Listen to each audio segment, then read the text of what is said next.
तो सारा गांव का लोग मुगल बादशाह का पास गया और मुगल बादशाह से ये कहने लगा कि महाराज अरे अपना गांव को जो नामदेव छे ने वो जरूर कहीं ना कहीं जाने, आज उन्हें मंदिर को मुंडो घुमाई दियो और हमको डर की कल कहीं हमारी बारी नहीं जाए, महाराज जी का पहले को कहीं ना कहीं इलाज करो। तो उसी समय नामदेव का वारा में ये चर्चा लेना मुगल बादशाह का पास गया तो मुगल बादशाह ने उसी समय आदेश कर दिया कि जाओ नामदेव को राज दरबार में हाजिर करो। अब गांव का लोग गया और नामदेव से जी ने कहने लगा कि भैया नामदेव आज तुके मुगल बादशाह ने अपना राज दरबार में बुलायो और वहां तुका हाजिर होनु। तो नामदेव घबराने लगे, डरने लगे कि अरे आज महाराज से ऐसी कौन सी भूल हुई, कौन सा अपराध हुई ताकि आज मुगल बादशाह ने राज दरबार में बुलायो। क्योंकि उस समय मुगल बादशाह को ऐसा अनुशासन तो और राजा को ऐसा अनुशासन तो कि प्रजा को जब भी याद करता था, जब भी कोई आदेश करता था तो प्रजा उनका आदेश को स्वीकार करती थी, उनकी आज्ञा को पालन करती थी और जब भी बुलाओ जब उनका राज दरबार में हाजिर होता था। क्योंकि ऐसी मर्यादा न बने थी। राजा एक अनुशासित स्वयं भी था और शासन कभी अनुशासित चलाता था, क्योंकि उनको ऐसा दबाव तो, उनको ऐसा प्रभाव तो राज्य का ऊपर, क्योंकि ऐसी मर्यादा न ऐसा नियम बने थे। हमारा संत प्रमाण दे कि भैया जो 4 नियम था उस समय कि राजा गरम, प्रजा नरम, साधु महात्मा में धर्म और नारी के अंदर शर्म, ऐसी व्यवस्था ने उस समय बने थी। तो जैसे ही राजा ने आदेश करो तो नामदेव का हाजिर होना पड़े, क्योंकि राजा का आदेश को स्वीकार करना पड़े। तो उसी समय जैसे मुगल बादशाह को आदेश हुआ नामदेव वहां हाजिर हुए। मुगल बादशाह नामदेव से कहने लगे क्यों रे नामदेव क्या जानता है तू? तो कहे महाराज कहने भगवान का भजन करा और तो कुछ नहीं जानता। तो मुगल बादशाह कहते कि क्या तेरा भगवान ये मंदिरों का मुंह भी घुमा देता है? अब नामदेव विचार करे कि अब भगवान किनका किनका मुंह घुमाओ या कोई कहीं बता, अरे वो अपना शरीर का अहंकारी न का तो रोज घुमाओ तो फिर भगवान आए क्या कर? पर वहां बोली भी नहीं सकता कि महाराज ये तो भगवान ही जाना, हम तो कुछ नहीं जानता, हम तो जैसा टूटा फूटा भजन हमारा से बना वैसा भजन भक्ति करें। तो उसी समय मुगल बादशाह ने एक गर्भवती गौ माता बुलाई और नामदेव से कहा कि नामदेव बता इस गौ माता के पेट में क्या है? अब नामदेव विचार करे कि अभी गौ माता का पेट में काई छे कहूं काई बताऊं, लेकिन आदेश उसी समय नामदेव भगवान से प्रार्थना करे कि देखो भगवान मारा अंदर बोलना वाला तो आप ही छे और आप जो बोलोगे वो सत्य है। उसी समय नामदेव ने कहा कि महाराज इस गौ माता का पेट में एक लाल रंग को बछड़ो छे। अब उसी समय मुगल बादशाह तो ठहरे हो, उन्होंने अपना जल्लाद को बुलायो और उसी समय गौ माता को चाक करवाई थी। अब जैसे गौ माता को चाक करवाई, जैसो नामदेव ने बछड़ो बतायो, गुरु महाराज की कृपा से जैसो को तैसो बछड़ो निकलो। तो मुगल बादशाह भी नामदेव से कहने लगे कि नामदेव तेरी ये बात तो बिल्कुल सत्य निकली, तूने जैसा बच्चा बताया वैसा बच्चा निकला, लेकिन अब एक काम कर, ये गौ माता जैसी थी वैसी करनी तो अब तेरे हाल भी ऐसे ही होंगे। फिर नामदेव घबराने लगे। उसी समय भगवान से याद करे, भगवान से प्रार्थना करे, उस एक लाल कपड़ो गौ माता का ऊपर डालो और उस गौ माता की परिक्रमा लगा तो गयो नामदेव और उसी मुगल भाषा की भाषा में नामदेव भगवान को बुलावज कि हे कन्हैया हे सावड़िया आज दुख आना पड़ेगा। उसी समय नामदेव भगवान से प्रार्थना करे कि तुझे को आना पड़ेगा लल्ला, तुझे को आना पड़ेगा लल्ला, तुझे को आना पड़ेगा लल्ला, तुझे को आना पड़ेगा लल्ला, तुझे को आना पड़ेगा लल्ला, तुझे को आना पड़ेगा लल्ला, तुझे को आना पड़ेगा लल्ला, तुझे को आना पड़ेगा लल्ला। माता यशोमती के बल्ला तुझे को आना पड़ेगा लल्ला, माता यशोमती के बल्ला तुझे को आना पड़ेगा लल्ला। ओ माता यशोमती के बल्ला तुझको आना पड़ेगा लल्ला, माता यशोमती के बल्ला तुझको आना पड़ेगा लल्ला, तुझको आना पड़ेगा लल्ला, तुझको आना पड़ेगा लल्ला, तुझको आना पड़ेगा लल्ला, तुझको आना पड़ेगा लल्ला। यशोमती के बल्ला तुझको आना पड़ेगा लल्ला। माता यशोमती के बल्ला तुझको आना पड़ेगा लल्ला। ओ ये आधम ने गवाहनाई, ये आधम ने गवाहनाई, ये आदम ने गवाहनाई, ये आदम ने गवाहनाई। ओ ये आधम ने गवाहनाई, ये आधम ने गवाहनाई। ये आदम ने गवाहनाई, ये आदम ने गवाहनाई। अरे तुम देखो अलग बात, अरे वो खाती घास खुल्ला खुल्ला तुझको आना पड़ेगा लल्ला। घास खाती कुल्ला कुल्ला तुझको आना पड़ेगा लल्ला। तुझको आना पड़ेगा लल्ला, तुझको आना पड़ेगा लल्ला। घास खाती कुल्ला कुल्ला तुझको आना पड़ेगा लल्ला। तुझको आना पड़ेगा लल्ला, तुझको आना पड़ेगा लल्ला। तुझको आना पड़ेगा लल्ला, तुझको आना पड़ेगा लल्ला। ओ माता यशोमती के बल्ला तुझको आना पड़ेगा लल्ला।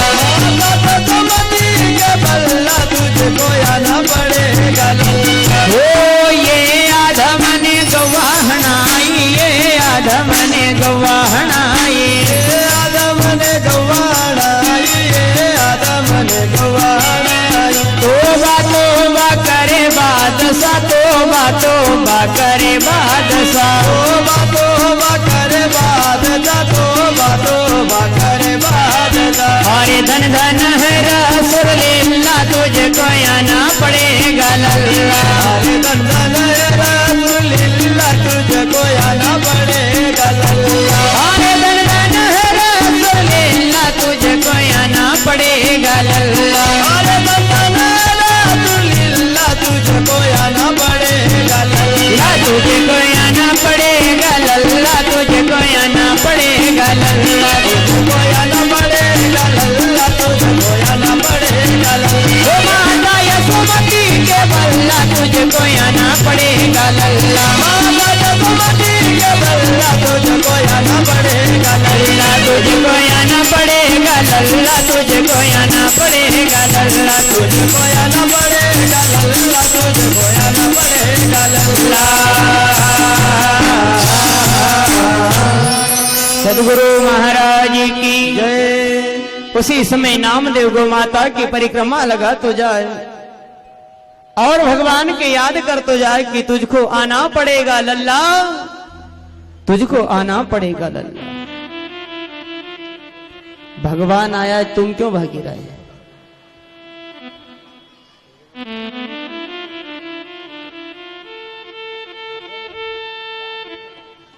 होगा शांति बाबा।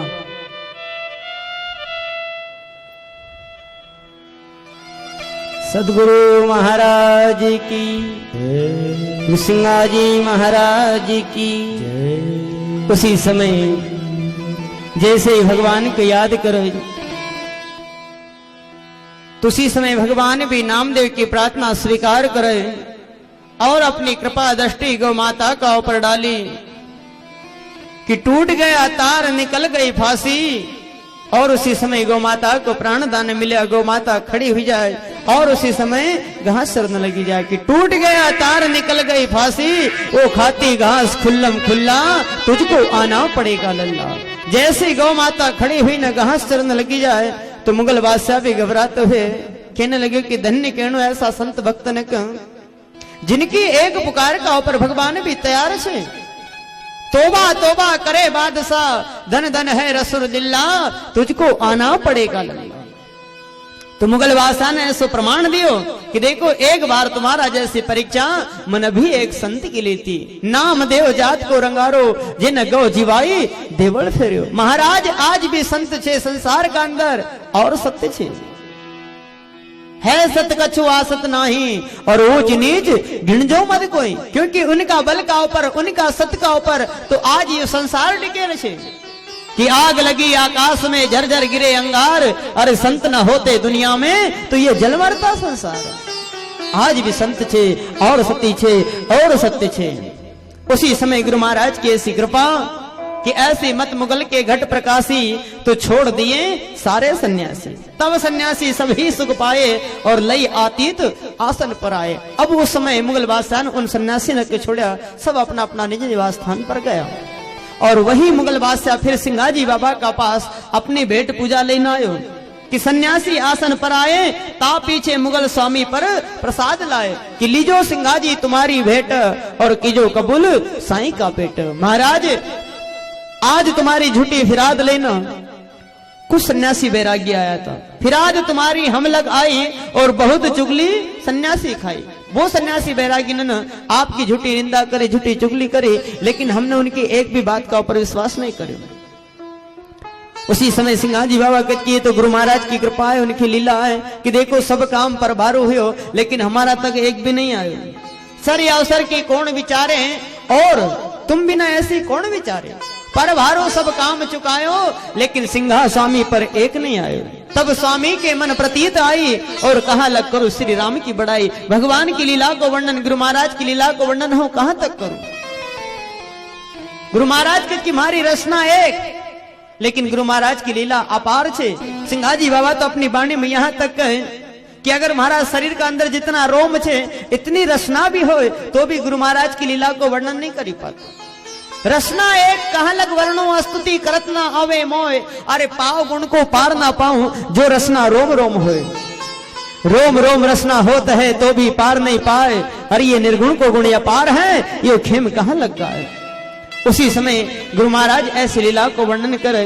दूसरा दिन वही सन्यासी साधु सिंगाजी बाबा का पास आया और हाथ जोड़ी प्रार्थना करना कि दिना दूसरे सन्यासी आए और सिंगा स्वामी के दर्शन पाए। वही सन्यासी साधु सिंगाजी बाबा से कहने लगा कि महाराज धन्य आपकी लीला को, धन्य आपका स्वभाव का, कि देखो हम आपकी झूठी फिराद लेना मुगल बादशाह तक गया, आपकी झूठी फिराद लेना हमारा महल तक गया, लेकिन आपका मन में हमारा प्रति जरा सो भी भिन्न भाव नहीं आयो। धन धन साधु जन को संभाव और भली बुरी कभी मन में नहीं लाओ।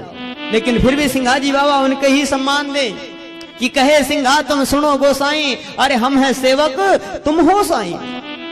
लेकिन सिंगाजी बाबा कहते भैया देखो कोई करे दाव कोई करे उपाव, लेकिन प्रेम भक्ति कोई बिरला जन पाओ। ये दाव पाव करने वाला बहुत मिल जाएगा, लेकिन प्रेम भक्ति करने वाला तो कोई बिरला ही मिलेगा। कोई करे दाव कोई करे उपाव और प्रेम भक्ति कोई बिरला जन पाओ।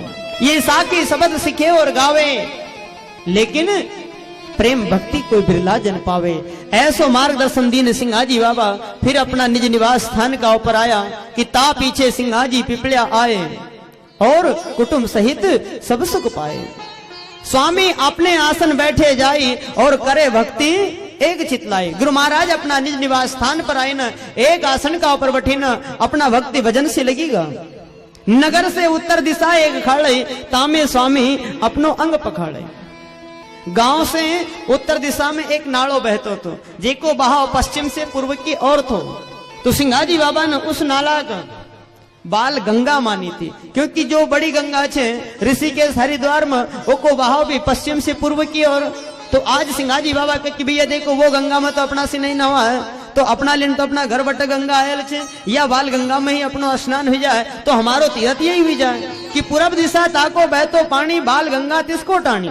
और वही बाल गंगा का अंदर एक देवझिरी थी, उसी देवझिरी का ऊपर सिंगाजी बाबा स्नान करता था। वहां जिन्ना अपनो अंश रखो कि तहां स्वामी अपनो अंश धरे और पाप ताप सभी ही हरे। नगर लोग सब हंसी करे और स्वामी कछु मन न धरे। गांव का लोग उनकी हंसी उड़ाव कि देखो ये सिंगा गौड़ई इतनी बड़ी सामने नदी फिपराड़ बह रही, एक हम स्नान करने का लीन जातो और एक सामना का खाड़ा में जाए अपनो अंग पखाड़े आवाज वहां नहीं आओ न कहीं कि मारा लड़िया गंगा आएगी। यो सिंगा गवड़े भूलो पीरा अनिया सामना की खाड़े में स्नान कर। तो सिंहाजी बाबा कह कि देखो अपन जिस खाड़े में स्नान करा ये लोग न कभी पतो छे, लेकिन सिंहाजी बाबा कह कि भैया देखो हम आलसी नहीं जावा दूर, हमारो तीर्थ तो यही हजूर, क्योंकि जहां संतोष तहां साधु जन और सदा उर में रहे वाको मन। गुरु महाराज के कि भैया जो शुद्ध मन से इस बाल गंगा का अंदर, इस देवझिरी का अंदर स्नान करेगा वो की सारी पीड़ा न दूर होगा और एक मुक्त होगा। शुद्ध मन से करे स्नान होए मुक्त पावे श्री राम पद निधान। सिंगाजी बाबा के कि भैया इस देवझरी को ऐसो प्रताप छे एक अंदर जो भी स्नान करेगा सारी व्याधि न दूर होगा, सारी पीड़ा न दूर होगा और सुख संपत्ति मिले और शुद्ध मन से शुद्ध भाव बना भजन भक्ति हो। ऐसो एक मार्गदर्शन सिंगाजी बाबा ने उस देवझरी को ऊपर भी दियो और गुरु महाराज की कृपा से ऐसी देवझरी तुम्हारा गांव में भी छे। और जहां सिंगाजी बाबा रुका था उस देवझरी का अंदर स्नान हुए तो आप सबसे भी निवेदन छे कि गुरु महाराज की देवझरी को आप भी स्नान कर ले तो अच्छी बात छे। रोज स्नान करने जाओ, नहीं रोज बना तो हर गुरुवार स्नान करो, हर गुरुवार नहीं बना तो नवमी का दिन स्नान करो और नवमी का दिन भी नहीं बना तो पुन्नम का दिन स्नान करो और पुन्नम का दिन भी स्नान नहीं बना तो शरद पुन्नम का दिन कर ले और एमन भी नहीं बना तो फिर तुम्हारी तुम निपटो। पर गुरु महाराज की देवझरी में स्नान करनो न गुरु महाराज का दर्शन करनो क्योंकि गुरु महाराज की कृपा से स्थान भी छे तुम्हारे। तो आज सिंगाजी बाबा ने ऐसे झिरी का भी प्रमाण दिया और सिंगाजी बाबा ने इस भक्ति का इस ज्ञान का जगह जगह पहुंचे। तो सिंगाजी बाबा ने इस ज्ञान भक्ति का गांव गांव शहर शहर झोपड़ी झोपड़ी और हर खोपड़ी खोपड़ी का अंदर पहुंचायो। तो सिंगाजी बाबा का नाम की जय जयकार ऐसे हर जगह हुई कि गाजे हो सिंगाजी संत ज्ञानों की बाजे नौबत, गाजे हो सिंगाजी संत। सिंगाजी बाबा इस ज्ञान के जब गांव गांव शहर शहर झोपड़ी झोपड़ी हर खोपड़ी खोपड़ी में विद्वान कर दियो तो समय सिंगाजी बाबा का जो अजा गुरु था ब्रह्मगिर बाबा उनका बड़ो आश्चर्य हुए क्या रही सिंगाजी कुंड जिन्हें इस ज्ञान को इतनो खुल्लो और इतनो प्रकट कर दियो। ब्रह्मगिर को हुआ यचरज कहो कौन भया साम्रत। ब्रह्मगिर बाबा विचार करत कि इस ज्ञान का बारे में अपन अगर किसी से चर्चा करे तो एक मंडंगिर से और मंडंगिर ना तूने ऐसा कोई शिष्य तैयार कर लियो जिन्हें इस ज्ञान के इतनो खुल्लो कर दियो। तो उसी समय ब्रह्मगिर बाबा ने मंडंगिर बाबा को बुलाया कि मन रंग को तागिद कर जिन्हें बता दिया दीदार। और ये अनुभव की कर तो बात, बिना अनुभव की कोई बात नहीं। और वास्तविकता सत्य भी थी कि सिंगाजी बाबा एक शब्द भी कहता था तो अपनो अनुभव कहता था, किसी की सुनी बात नहीं, किसी की कही बात नहीं। 4 वेद 6 शास्त्र से वेगला ऊपर साखी 5 और सदगुरु प्रताप से बोलू वाणी साच। तो आज ब्रह्मगिर बाबा कहे कि भैया जो ज्ञान आज तक गुप्त थो ये ज्ञान थारे गुप्त कहो किन्ने किया प्रकट। जे में शंकर ब्रह्मा भी उलझाया सो भी पार नहीं पाया। और ये तो बिना निर्गुण की कर तो नहीं बात, निर्गुण की कर तो बात। मंडंगिर बाबा को बुलाया और कहे कि भैया ये सिंगाजी कौन जिन्हें इस ज्ञान को इतनो खुल्लो इतनो प्रकट कर दियो। तो मंडंगिर बाबा कहने लगे कि गुरु महाराज मखनी मालम की इतनो बड़ो सिद्ध हो जाएगा। गुरु मैं क्या जानू गपलत कि ऐसो होएगा सामरत। अरे जैसो आपने मक एक दिन ज्ञान दियो ऐसो मनबियों के एक दिन ज्ञान दियो तो लेकिन उन्होंने उसी समय का अंदर उसी क्षण मात्र का अंदर सारी युक्ति जान ली, सारी क्रिया समझ ली और वो अपना आप में सामरत हुई गो। गुरु मैं क्या जानू गपलत कि ऐसा होगा सामरत। मैंने एक दिन दिया था उपदेश जिन्हें देख लियो सारी जुगत। और महाराज वो तो जागती ज्योत थी, वो वही जागती ज्योत ज्ञानों की बाजे नौबत। क्योंकि सिंगाजी बाबा कबारा मंडंगिर बाबा कहने लगे कि महाराज ये तो का पूर्व जन्म की ऐसी पूंजी थी कि पुण्य पुरबला जागे सो अनुभव मार्ग लागे। और जिनने मन मुआसी को मारा तो वहां खुलीगा 10 द्वारा। ओका पूर्व जन्म की इतनी पूंजी इतनो पुण्य तो कि यहाँ केवल एक संकेत बताना की आवश्यकता थी, एक इशारों बताना की आवश्यकता थी। क्योंकि सूखा घास में माचिस की एक तिली बताओ राख कर देगा, अब गीला घास में कितने माचिस का पूड़ा फूक दे। तो गुरु महाराज कहने भैया वो को मन जगेल तो मन चेते रखो। और यहाँ गुरु महाराज हमको भी यही मार्गदर्शन दे कि हमारो मन गुरु जागा तो सदगुरु भी लागा, मन गुरु जागा तो सदगुरु लागा। और हमारो मनज गुरु सोवा तो सदगुरु हमारा नाव का रोवो। वो कितनो ही उपदेश दे, शंकर ब्रह्मा भी आई ना उनके समझाव तो भी उनकी समझ में नहीं आवे। क्योंकि आप सूखा झाड़ में कितनो ही पानी छीटो लेकिन वो कभी हरो भरो होने वालों नहीं है। ऐसे गुरु महाराज के कि गुरु कितनो भी उपदेश दे लेकिन जो जड़ बुद्धि का चे जड़ मति का चे उनकी कभी समझ में आने वाली बात नहीं है। इसीलिए कबीरदास जी महाराज भी अपनी वाणी में यही प्रमाण देने गए। हो गुरु कितना दे उपदेश मूर्ख तने, हो गुरु कितना दे उपदेश मूर्ख तने एक नहीं लागे। गुरु कितना कितना दे उपदेश मूरख ताले कि नहीं लगे। गुरु कितना दे उपदेश नहीं लागे। गुरु कितना दे उपदेश मूरख ताले कि नहीं लगे। हरि बोल।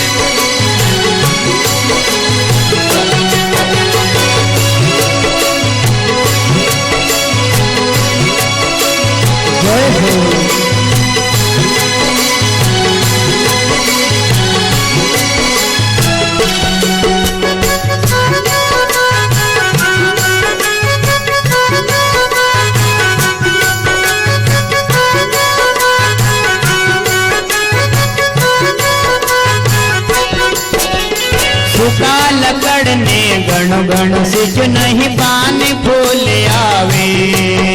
अरे सूखा लकड़ने गण गण सिज नहीं पान फूल आवे। मेरे साधु भाई पान